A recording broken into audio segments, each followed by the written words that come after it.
Primeira viagem missionária de Saulo. Atos capítulo 13. Barnabé e Saulo começam o seu trabalho. Na igreja de Antioquia havia os seguintes profetas e mestres: Barnabé, Simeão, chamado Negro, Lúcio de Cirene, Manaém, que havia sido criado junto com o governador Herodes, e Saulo. Certa vez, quando eles estavam adorando o Senhor e jejuando, o Espírito Santo disse: Separem para mim Barnabé e Saulo, a fim de fazerem o trabalho para o qual eu os tenho chamado. Então eles jejuaram e oraram e puseram as mãos sobre Barnabé e Saulo e os enviaram na sua missão. Em Chipre. Barnabé e Saulo, tendo sido enviados pelo Espírito Santo, foram até a cidade de Seleucia, e dali embarcaram para a ilha de Chipre. Seleucia. Quando chegaram à cidade de Salamina, começaram a anunciar a palavra de Deus nas sinagogas, e eles tinham João Marcos para ajudá-los no trabalho missionário. Eles atravessaram toda a ilha, chegando até a cidade de Pafos. Ali encontraram um judeu que era mágico e falso profeta, chamado Bar-Jesus. Ele era amigo de Sérgio Paulo, o governador da ilha, que era um homem muito inteligente. O governador mandou chamar Barnabé e Saulo, pois queria ouvir a palavra de Deus. Mas o mágico Elimas, este é o nome dele em grego, era contra os apóstolos. Então, ele não queria que o governador aceitasse a fé cristã. Então, Saulo, também conhecido como Paulo, cheio do Espírito Santo, olhou firmemente para Elimas e disse: Filho do diabo, inimigo de tudo que é bom, homem mau e mentiroso, por que é que você não para de torcer o verdadeiro ensinamento do Senhor? Agora escute, o Senhor vai castigá-lo, você ficará cego e não verá a luz do sol por algum tempo. No mesmo instante, Elimas sentiu uma nuvem escura cobrir os seus olhos e ele começou a se virar por todos os lados, procurando alguém que o guiasse pela mão. Quando o governador viu isso, creu e ficou muito admirado com os ensinamentos a respeito de Jesus Cristo. Em Antioquia da Pisídia, Paulo e os seus companheiros navegaram da cidade de Pafos até Perge, uma cidade da província da Panfilha. Porém, João Marcos os deixou e voltou para Jerusalém. Eles continuaram a viagem indo de Perge até a cidade de Antioquia, no distrito da Pisídia. No sábado, entraram na sinagoga e sentaram-se. Depois da leitura da lei de Moisés e dos livros dos profetas, os chefes das sinagogas mandaram dizer a eles: Irmãos, se vocês têm alguma palavra para animar o povo, podem falar agora. Então Paulo se levantou, fez um sinal com a mão, pedindo silêncio, e começou a dizer: Homens de Israel e todos vocês, não-judeus que temem a Deus, escutem. O Deus do povo de Israel escolheu os nossos antepassados quando moravam na terra do Egito e fez deles um grande povo. Ele os tirou de lá com grande poder. E no deserto aguentou aquela gente durante 40 anos. Ele destruiu os 7 povos da terra de Canaã e o povo de Israel se tornou dono da terra deles. Tudo isso levou uns 450 anos. Depois disso, Deus lhe deu juízes até o tempo de Samuel. Quando o povo pediu um rei, ele lhes deu Saul, filho de Quis, da tribo de Benjamim, para ser rei deles durante 40 anos.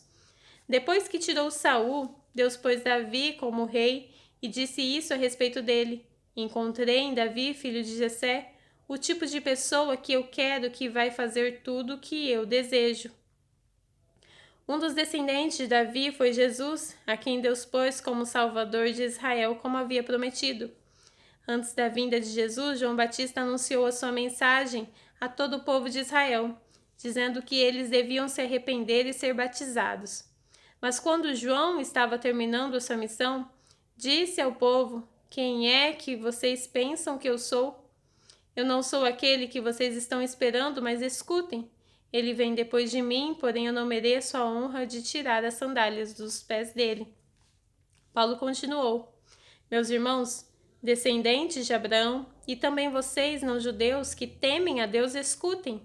Essa mensagem de salvação foi mandada para todos nós. De fato, os moradores de Jerusalém e os seus líderes não entenderam que Jesus é o Salvador. E também não compreenderam as palavras dos livros dos profetas, que são lidos todos os sábados. Mesmo assim, ao condenarem Jesus, eles estavam cumprindo essas profecias. E embora não encontrassem nenhuma razão para condená-lo à morte, pediram a Pilatos que mandassem matá-lo. Depois de fazerem tudo o que as Escrituras Sagradas falam a respeito dele, eles tiraram da cruz e o puseram num túmulo. Mas Deus o ressuscitou. E durante muitos dias ele apareceu às pessoas que o tinham acompanhado da Galileia até Jerusalém. Agora essas pessoas são testemunhas que falam a respeito de Jesus ao povo de Israel. E nós estamos aqui para trazer o Evangelho a vocês. Deus fez agora para nós o que havia prometido aos nossos antepassados. Ele ressuscitou Jesus, como está escrito no Salmo número 2. Você é o meu filho, hoje eu me tornei o seu pai. E foi isto que Deus disse a respeito da ressurreição de Jesus, afirmando que ele nunca seria destruído pela morte. Eu vou dar a vocês as bênçãos sagradas e certas que prometi a Davi. E em outra parte da Escritura, lemos também: Tu não deixarás que o teu dedicado servo apodreça na sepultura. E Paulo disse ainda: Na verdade, Davi, no seu tempo, cumpriu os planos de Deus. Depois morreu, foi sepultado ao lado dos seus antepassados e apodreceu na sepultura. Mas isso não aconteceu com aquele que Deus ressuscitou. Meus irmãos, todos vocês precisam saber com certeza que é por meio de Jesus que a mensagem do perdão de pecados é anunciada a vocês. Precisam saber também que quem crê é libertado de todos os seus pecados, dos quais a lei de Moisés não pode livrar. Portanto, tenham cuidado para que não aconteça o que os profetas disseram. Prestem atenção, vocês que zombam de Deus. Fiquem espantados e morram. Pois o que eu vou fazer agora é uma coisa que vocês não acreditariam, mesmo que alguém explicasse. Quando Paulo e Barnabé estavam saindo da reunião, as pessoas pediram com insistência que eles voltassem ao sábado seguinte, a fim de falarem sobre o mesmo assunto. Depois da reunião, muitos judeus e outras pessoas convertidas ao judaísmo acompanharam Paulo e Barnabé, que falavam com eles e animavam todos para que continuassem firmes na graça de Deus. No sábado seguinte, quase todos os moradores da cidade foram ouvir a palavra do Senhor. Quando os judeus viram aquela multidão, ficaram com muita inveja. Então começaram a dizer o contrário do que Paulo dizia e insultaram. Porém, Paulo e Barnabé falaram com mais coragem ainda. Eles disseram: era necessário que a palavra de Deus fosse anunciada primeiro a vocês, que são judeus. Mas como vocês não querem aceitá-lo e acham que não merecem receber a vida eterna, então agora nós vamos anunciar a palavra aos não-judeus. Pois esta é a ordem que Deus deu a nós, o seu povo. Eu coloquei você como luz para os outros povos, a fim de que você leve a salvação ao mundo inteiro.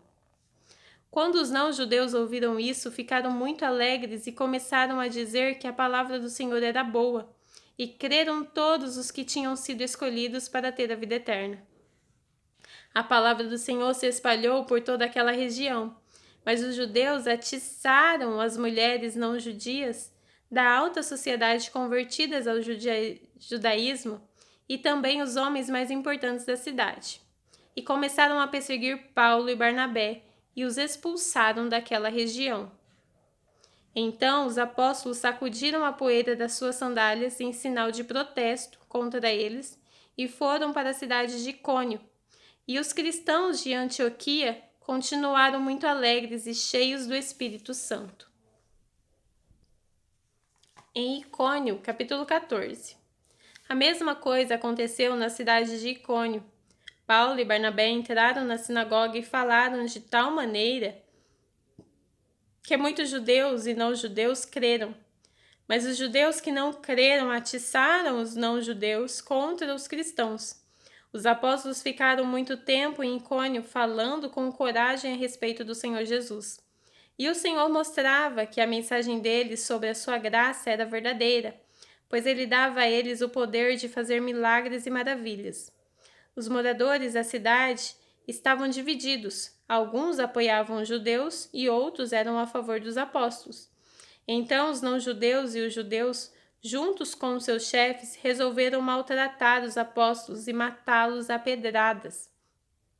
Quando Paulo e Barnabé souberam disso, fugiram para Listra e Derbe, cidades do distrito da Licaônia, e para as regiões vizinhas, e ali anunciaram o Evangelho. Em Listra e Derbe. Na cidade de Listra havia um homem que estava sempre sentado, porque era aleijado dos pés. Ele havia nascido aleijado e nunca tinha andado. Esse homem ouviu as palavras de Paulo e Paulo viu que ele cria que podia ser curado. Então olhou firmemente para ele e disse em voz alta: "Levante-se e fique de pé." O homem pulou e de pé e começou a andar. Quando o povo viu o que Paulo havia feito, começou a gritar na sua própria língua: "Os deuses tomaram a forma de homem e desceram até nós." Eles deram o nome de Júpiter a Barnabé e o de Mercúrio a Paulo, porque era Paulo quem falava. O templo de Júpiter ficava na entrada da cidade e o sacerdote desse deus trouxe bois e coroas de flores para o portão da cidade. Ele e o povo queriam matar os animais numa cerimônia religiosa e oferecê-los em sacrifício a Barnabé e a Paulo.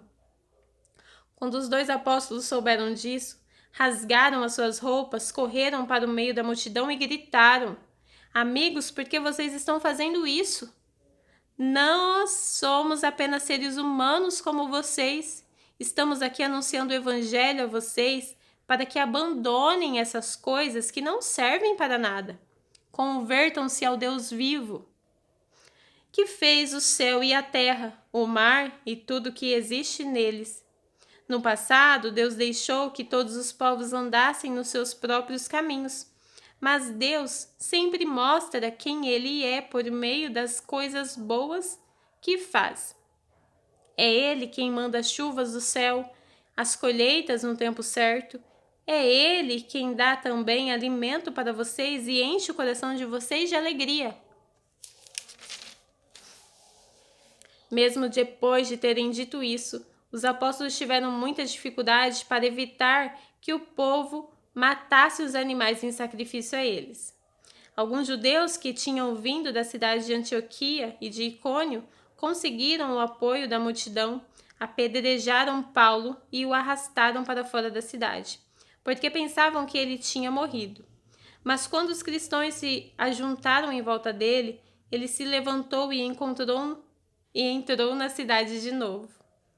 E no dia seguinte, Paulo e Barnabé partiram para a cidade de Derbe. A volta para Antioquia da Síria.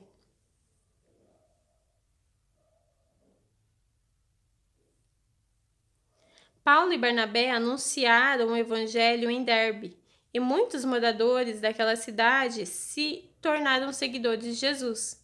Depois voltaram para a cidade de Listra, Icônio e Antioquia da Pisídia. Eles animavam os cristãos e lhe davam coragem para ficarem firmes na fé. E também ensinavam que era preciso passar por muitos sofrimentos para poder entrar no reino de Deus. Em cada igreja, os apóstolos escolhiam presbíteros.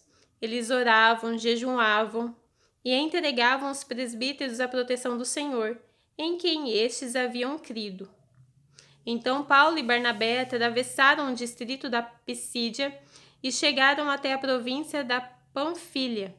Anunciaram a palavra em Perge e depois foram para o porto de Atália. Dali foram de navio para Antioquia da Síria, onde eles haviam sido entregues aos cuidados de Deus, para o trabalho que agora estavam terminando. Quando chegaram lá, reuniram as pessoas da igreja e contaram tudo o que Deus havia feito por meio deles, e contaram como ele tinha aberto o caminho para que os não-judeus também crescem, e ficaram muito tempo ali com os seguidores de Jesus. A reunião em Jerusalém, capítulo 15. Alguns homens foram da região da Judeia para a cidade de Antioquia e começaram a ensinar os irmãos que eles não poderiam ser salvos se não fossem circuncidados, como manda a lei de Moisés. Paulo e Barnabé não concordaram e tiveram uma discussão muito forte com eles a respeito disso. Aí foi resolvido que Paulo e Barnabé e mais alguns irmãos fossem para Jerusalém, a fim de estudar este assunto com os apóstolos e os presbíteros da igreja. Então a igreja de Antioquia mandou que eles fossem. Eles passaram pelas regiões de Finícia e da Samaria, contando como os não-judeus estavam se convertendo a Deus. E todos os irmãos ficaram muito alegres com essa notícia. Quando chegaram a Jerusalém, foram recebidos pela igreja, pelos apóstolos e pelos presbíteros, e lhes contaram tudo o que Deus havia feito por meio deles. Mas alguns membros dos partidos dos fariseus, que também haviam crido, se levantaram e disseram: os não-judeus têm de ser circuncidados e têm de obedecer à lei de Moisés. Então os apóstolos e os presbíteros se reuniram para estudar o assunto. Depois de muita discussão, Pedro se levantou e disse: irmãos, vocês sabem que há muito tempo Deus me escolheu entre vocês para anunciar o evangelho aos não-judeus, a fim de que eles pudessem ouvir e crer. E Deus, que conhece o coração de todos, mostrou que aceita os não-judeus, pois deu o Espírito Santo também a eles, assim como tinha dado a nós. Deus não fez nenhuma diferença entre nós e eles. Ele perdoou os pecados deles porque eles creram. Então, por que é que vocês estão querendo pôr Deus à prova, colocando uma carga nas costas dos que agora estão crendo? Essa carga nem nós, nem os nossos antepassados pudemos carregar. Pelo contrário, por meio da graça do Senhor Jesus, nós, judeus, cremos e somos salvos, do mesmo modo que os não-judeus. Então todos os que estavam ali ficaram calados e escutaram Barnabé e Paulo contarem todos os milagres e maravilhas que Deus tinha feito por meio deles entre os não-judeus. Quando eles terminaram de falar, Tiago disse: meus irmãos, escutem. Simão acabou de explicar como Deus primeiro mostrou o seu cuidado aos não-judeus, escolhendo do meio deles um povo que seria dele. As palavras dos profetas estão bem de acordo com isso, pois as Escrituras Sagradas dizem: depois disso eu voltarei, diz o Senhor, e construirei de novo o reino de Davi, que é como uma casa que caiu. Juntarei de novo os pedaços dela e tornarei a levantá-la. Assim todas as outras pessoas, todos os outros povos que eu chamei para serem meus, vão procurar conhecer o Senhor. Assim diz o Senhor, que anunciou essas coisas desde os tempos antigos. E Tiago continuou: a minha opinião é essa. Eu acho que não devemos atrapalhar os não-judeus que estão se convertendo a Deus. Penso que devemos escrever a eles uma carta dizendo que não comam a carne de animais que foram oferecidos em sacrifício aos ídolos, que não pratiquem imoralidade sexual, que não comam a carne de nenhum animal que tenha sido estrangulado e que não comam sangue. Pois desde os tempos antigos, a lei de Moisés tem sido lida todos os sábados nas sinagogas e nas suas palavras são anunciadas em todas as cidades. A carta para os não-judeus. Então os apóstolos e os presbíteros, com o apoio de toda a igreja, resolveram escolher entre eles alguns homens e mandá-los para Antioquia com Paulo e Barnabé. Os escolhidos foram Judas, chamado Barsabás, e Silas. Esses dois homens eram muito respeitados pelos membros da igreja e mandaram por eles a seguinte carta: Nós, os apóstolos e os presbíteros, irmãos de vocês, mandamos saudações aos irmãos não-judeus que vivem em Antioquia e na província da Síria e na região da Cilícia. Soubemos que alguns do nosso grupo foram até aí e disseram coisas que criaram problemas para vocês. Porém, não foi com a nossa autorização que eles fizeram isso. Portanto, nós todos resolvemos, sem nenhum voto contra, escolher alguns homens e mandá-los a vocês. Eles vão com o nosso querido irmão Barnabé e Paulo, que têm arriscado a sua vida a serviço do nosso Senhor Jesus Cristo.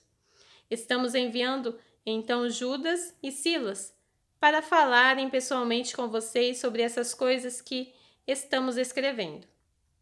Porque o Espírito Santo e nós mesmos resolvemos não pôr nenhuma carga sobre vocês, a não ser estas proibidas que são, de fato, necessárias. Não comam a carne de nenhum animal que tenha sido oferecido em sacrifício aos ídolos.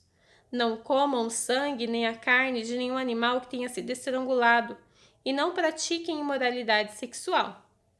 Vocês agirão muito bem se não fizerem essas coisas. Saúde a todos. Então mandaram que os 4 partissem, e eles foram para Antioquia. Lá reuniram os cristãos e entregaram a carta. Quando estes a leram, ficaram muito alegres com as palavras de ânimo que havia nela. Judas e Silas, que eram profetas, falaram muito com os irmãos, dando-lhes assim ânimo e força. Eles passaram algum tempo ali e depois os irmãos, fazendo votos de boa viagem, os mandaram de volta para aqueles que os tinham enviado. Porém, Silas achou melhor ficar ali.